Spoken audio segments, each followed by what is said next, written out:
Coba Ya. ditutup itu. Nanti umat-umat Muhammad paling nggak bisa ngelihat. Ya. Oke. Karena nanti dikatakan haram membangkitkan syahwat. Ini kan tutup aurat. Coba kami mau tes dulu nih, Kak Siska. Coba kalau memang seorang muslim lahir muslim. Muslim. Lahir muslim. Lahir Coba Muslim. lahir muslim. Coba kami mau tahu nih, coba bacaan-bacaan sholat. Karena itu tesnya orang muslim. Al-Fatihah. Silakan. Al-Fatihah. Mm-mm. Bismillahirrahmanirrahim. Alhamdulillahirabbil alamin. Arrahmanirrahim. Maliki yaumiddin. Iyyaka na'budu wa iyyaka nasta'in. Ihdinas siratal mustaqim. Siratal ladzina an'amta 'alaihim ghairil maghdubi 'alaihim waladdallin. Amin. Itu muslim. Berarti orang tua itu udah Islam. Islam. Orang tua dua-duanya Islam. Islam, Bang. Oke. Berarti lahir secara Islam. Sekarang pun masih Islam. Masih. Oke, silakan. Apa gerangan Anda naik ke sini? Silakan. Itu kan ini apa temanya Muhammad contoh manusia berdosa. Mm-mm. Yesus contoh manusia tanpa Tanpa dosa. dosa. Ya emang bener Abang. Nah, pertanyaannya, kenapa Anda masih nekat ngikutin Muhammad? Karena dari kecil aku Islam. Nah, jadi begini. Kebiasaan yang salah itu harus diganti. Betul? Tuh. Iya, coba. Kalau memang Siska sudah mengakui bahwa Muhammad itu contoh berdosa, kenapa masih ngikutin Muhammad? Karena kan memang manusia itu nenek moyang kita aja udah berdosa. Iya, makanya inilah yang diajarkan di dalam kekristenan. Supaya kita jangan ikut nenek moyang kita yang berbuat dosa. Iya. Begitu loh. Kita harus mengikuti suri tauladan. Contoh manusia yang tidak berdosa. Karena Adam yang pertama itu contoh yang salah. Dia itu melaksanakan ketidaktaatan. Adam itu taat atau tidak? Adam taat, istrinya yang tidak taat. Sulit ini teman-teman. Iya dong. Begini, di dalam Bible dan di dalam Al-Quran ada satu kisah yang sama begitu ya. Memang Al-Quran itu adalah kitab yang menjiplak Bible, tapi orang Islam tidak ngaku. Ya. Jadi narasinya berbicara begini, bahwa iblis menggoda Adam melalui perantaraan sang perempuan. Ya. Tetapi kemudian Adam makan nggak buah itu? Iya, makan. Iya, artinya dia taat nggak? Enggak. Iya. Ketidaktaatan. Bahkan ada ayatnya di dalam Al-Quran. Janganlah kamu mengikuti nenek moyangmu Adam yang telah tergelincir. Ada nih. Saya tunjukkan ya. Saya tunjukkan. Ada ayatnya nih ya. Nih ya. Saya tunjukkan surat di dalam Quran surat sebentar ya.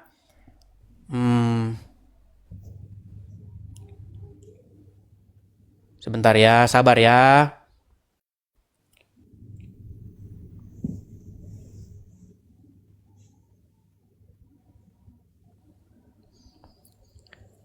Supaya jangan mengikuti nih. Di dalam surat Al-A'raf ayat yang ke-27, 27 nih ya. Supaya jangan kamu tertipu daya oleh nenek moyangmu. Nih, saya balikkan. Tertipu daya seperti nenek moyangmu. Maksudnya seperti bapakmu yaitu Adam nih. Perhatikan ya. Saya kasih tunjuk. Nih ya.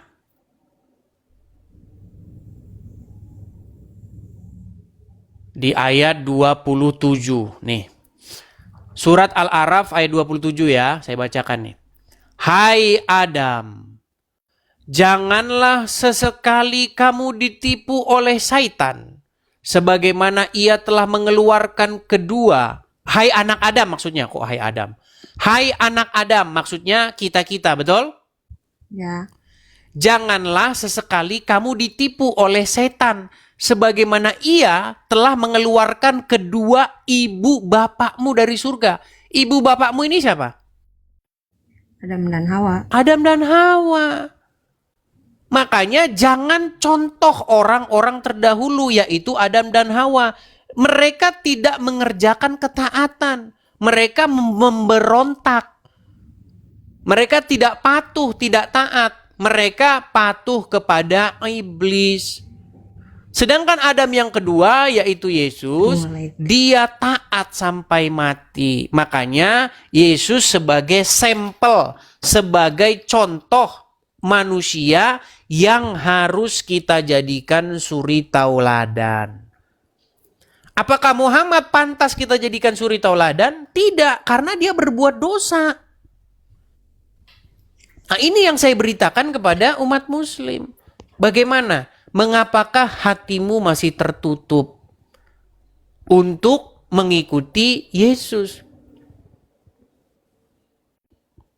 Apakah karena Anda bangga dengan dosa? Ini sebenarnya aku lagi belajar, Bang. Iya, memang ini proses.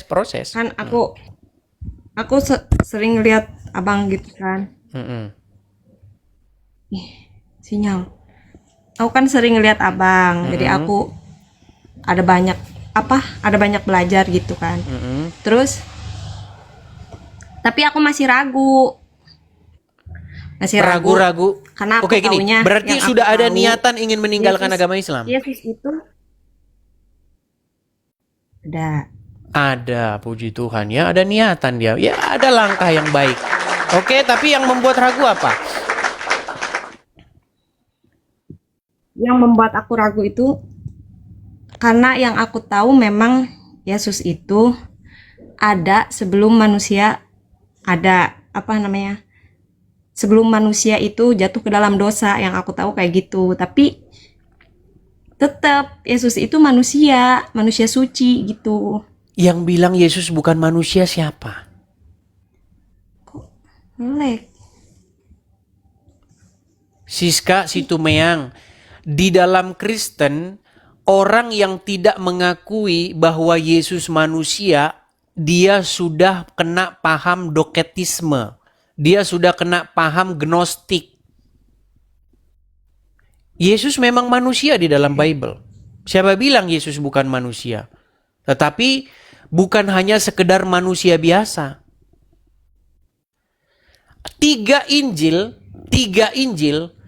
Matius, Markus, Lukas, itu berbicara mengenai Yesus sebagai Sang Mesias, sebagai anak manusia. Bahkan berkali-kali Tuhan Yesus dalam dakwahnya mengatakan anak manusia, anak manusia, anak manusia.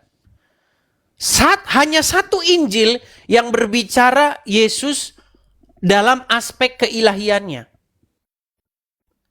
Saya akan menjelaskan posisi Yesus sebagai anak manusia, Yesus sebagai sang manusia. Ini yang saya bawa kepada Islam. Nanti ketika ilmunya sudah sampai, ketika sudah bisa makan makanan yang keras, baru saya ajarkan Yesus dalam perspektif Injil Yohanes. Dia sebagai sang firman yang menjadi manusia.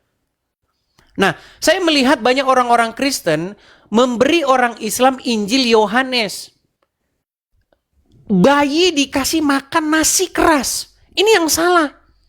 Saya ingin memberitakan kepada orang Muslim apa yang sanggup dikunyahnya, yaitu bubur. Karena mereka masih bayi secara rohani. Mereka belum mampu mengunyah nasi. Makanya saya berikan kepada mereka Injil Matius, Markus, dan Lukas. Nanti kalau mereka sudah masuk Kristen, baru saya akan berikan Injil Yohanes.